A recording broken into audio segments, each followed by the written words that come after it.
Welcome to the Real News Network. I'm Shir Hever in Germany. The Left Party in Germany has an unusual position on the issue of Israel-Palestine.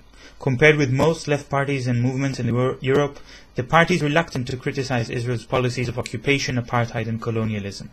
Hermann Dierkes is an activist in Die Linke, the Left Party of Germany, and a member of the City Council of Duisburg in Germany. He was a long-time worker in the steel industry and a well-known trade unionist, and today he is a pensioner. He spoke in a conference in Stuttgart on May 9th, a conference in which I also took part. Ich bin davon überzeugt, dass uns eine besondere Verpflichtung daraus erwächst, dass in deutschem Namen mit dem Völkermord an den europäischen Juden eine Menschheitstragödie angerichtet wurde. Die Shoah oder auch nur ähnliche rassistische Ausgrenzung, Gewalt und Vernichtung darf sich nicht wiederholen. Das war Konsens der Überlebenden. Nur an Auschwitz und Buchenwald erinnern. Und zwar nirgendwo und gegen niemanden. Und wehren wir den Anfängen, bevor es wieder zu spät ist. Aber diese Verpflichtung muss universell wahrgenommen werden. Die Vertreibung und ethnische Säuberung, insbesondere der arabischen bzw. palästinensischen Bevölkerung, das ist auch der große Unterschied zum südafrikanischen Apartheidsystem, um Raum für die eigene Bevölkerung zu schaffen, die demografische Mehrheit zu sichern und jeden Versuch der Eigenstaatlichkeit eines kolonisierten und entrechteten Volkes zu unterdrücken. Ausgeprägte strukturelle Ungleichheit bei den Grund- und Zivilrechten bis hin zu sozialräumlicher Apartheid von Ethnien und/oder Glaubensgemeinschaften, die als fremd und minderwertig stigmatisiert werden, hier insbesondere der Islam, aber nicht nur. Selbstdefinition als Schutzwall des Westens gegen die arabisch-muslimische Welt. Der Anteil religiöser Rechtfertigung und die nationalreligiösen politischen Formationen haben dabei in den letzten 3 Jahrzehnten enorm zugenommen, obwohl in Israel schon immer der Satz galt: Du brauchst gar nicht an Gott zu glauben, du musst nur daran glauben, dass er Palästina den Juden versprochen hat. Das heutige Israel ist nicht nur ein Ergebnis des zionistischen Kolonialprojekts, sondern auch ein Instrument seiner weiteren Expansion. Hermann Dierkes will speak to us about the special political situation in Germany in which even the left is reluctant to criticize Israeli policies. Hello, Hermann. Hi, Shir. So how did you become interested in the issue of Israel and Palestine, and what kind of activities did you take once you become involved? Well, already as a political leftist activist since the early 70s, one of my most important political teachers was the Jewish socialist and trade unionist Jacob Moneta, a kibbutz worker in the 40s, until he went back to Europe, disgusted by Zionist politics, and who died last year at the age of 98. I had the pleasure to meet activists of the then Matzpen organization in Israel, like Yankel Taut from Haifa, and many others. Nowadays, I'm working with Christians, humanists, leftists, and exiled Palestinians in the German Palestinian Society. I have been to Israel and Palestine various times, at last in 2011, when I organized a group of 30 friends participating in a seminary of the AIC in Jerusalem and Bet Zahur. I have been to various social forums from the outset in 2001, where the question of Israel-Palestine was always an important issue on the agenda. I took part in the discussion to clarify the programmatic positions of the party Die Linke, the left, toward Israel-Palestine. Published many articles, published a book, and gave interviews. You said it was important to clarify the position of the Linke Party on Palestine. Why is that important? Is there a special reason why the German left should take a position on the Palestinian struggle for freedom? Or is it just that Germany, like any other country, should adopt a coherent position? No, absolutely no.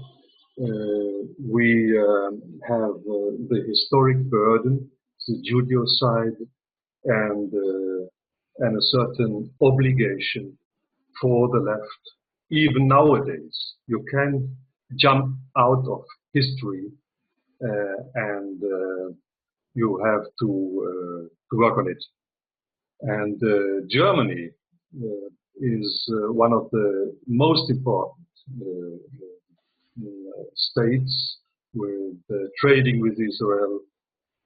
Germany is delivering many arms to Israel, and even Israel is selling arms to Germany, security installations and so on. And Germany, as a very important state of the European Union, is massively interfering in what's going on in the Middle East. And so, as a leftist, you have to tackle that question and you have to take a position. You are a member of the left party, Die Linke. What can you tell us happened to you specifically after you expressed your opinions and because of the actions that you took? I was confronted with a horrible smear campaign in spring 2009 after a local meeting on Palestine and on the Gaza onslaught of the Israeli army. In that meeting, we presented Mohammed Al-Attah's film, The Iron Wall, and I spoke out in favor of BDS. At that time, I stood as the left candidate for mayor in our city of Duisburg during the municipality elections. A real tsunami of vicious attacks, slanders, and threats came down on me. This was a very hard time for me. But the worst thing that happened was that a considerable part of high-ranking members of the left took their distances from me and accused me of encouraging anti-Semitism, if not being an anti-Semitist. For many weeks, there was a public stoning in the mainstream media in Germany and by many mainstream politicians, some church leaders, and so on. And in the end, the whole party was finally slandered as being anti-Semitic, or at least tolerating anti-Semites in its ranks. Members of the inner party sect Shalom, real hardliners defending Zionist Israel and militant anti-Muslim propagandists, tried to oust me from the party. Now, the chairman of the party, Gregor Gysi, he formulated this document for Die Linke, defining what the position of the party should be on the matter, and also defining what kind of activities should be called anti-Semitic. Can you talk a little bit about this letter? Not only about the letter, and I even wouldn't personalize the question on Gregor Gysi alone. It still seems to be a common position among many more or less prominent party leaders and parliamentarians not to criticize Israel, at least not too harshly. In 2009, after this horrible smear campaign against me and more comrades like Norman Fess and comrades in Bremen and so on, both the parliamentary faction and later the party leadership voted for very problematic resolutions upholding a kind of equidistancy between Israel as an oppressor state and the Palestinian people as being oppressed. In 2010, one more resolution was whipped through by Gregor and others against the protest of at least 1/3 of our parliamentarians in the federal parliament, not to support the BDS campaign, not to take part once more in the Gaza Freedom Flotilla from 2011 on, and not to engage in one-state discussions.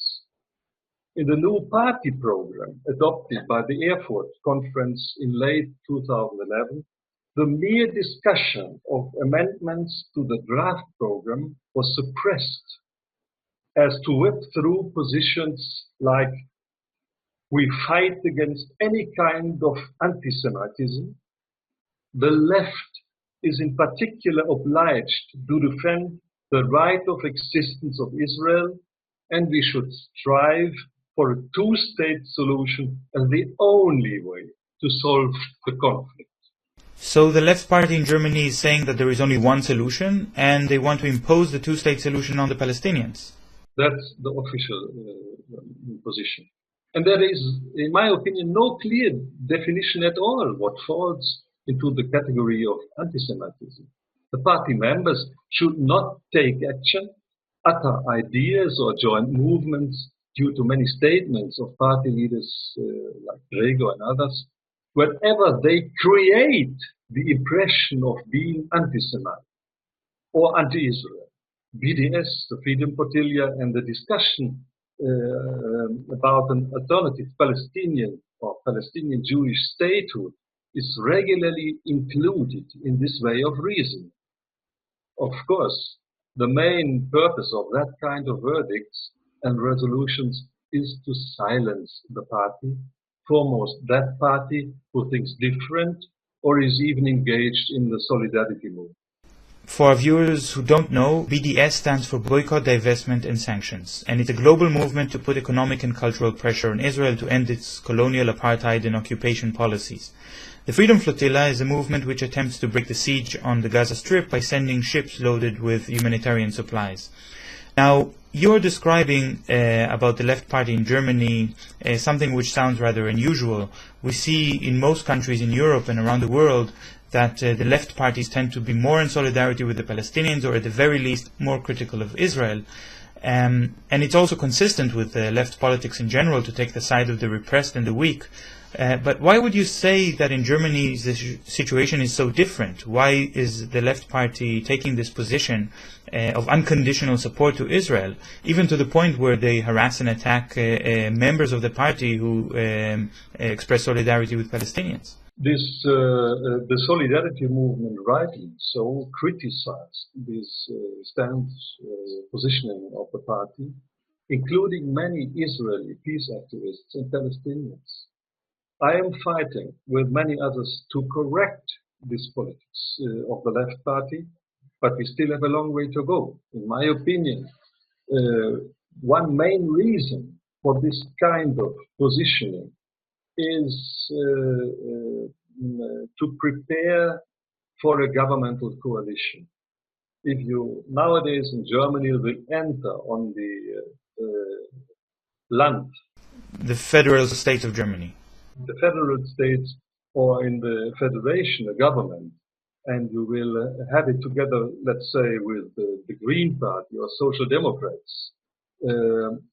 This is one major point to unconditionally defend the security of Israel as the reason of state, as Angela Merkel put it in 2008 when she gave a speech in the Knesset.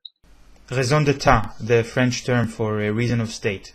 So you're saying that the mainstream political parties and the right political parties in Germany already support Israel anyway, and the left is willing to adopt this position in order to possibly join a coalition government.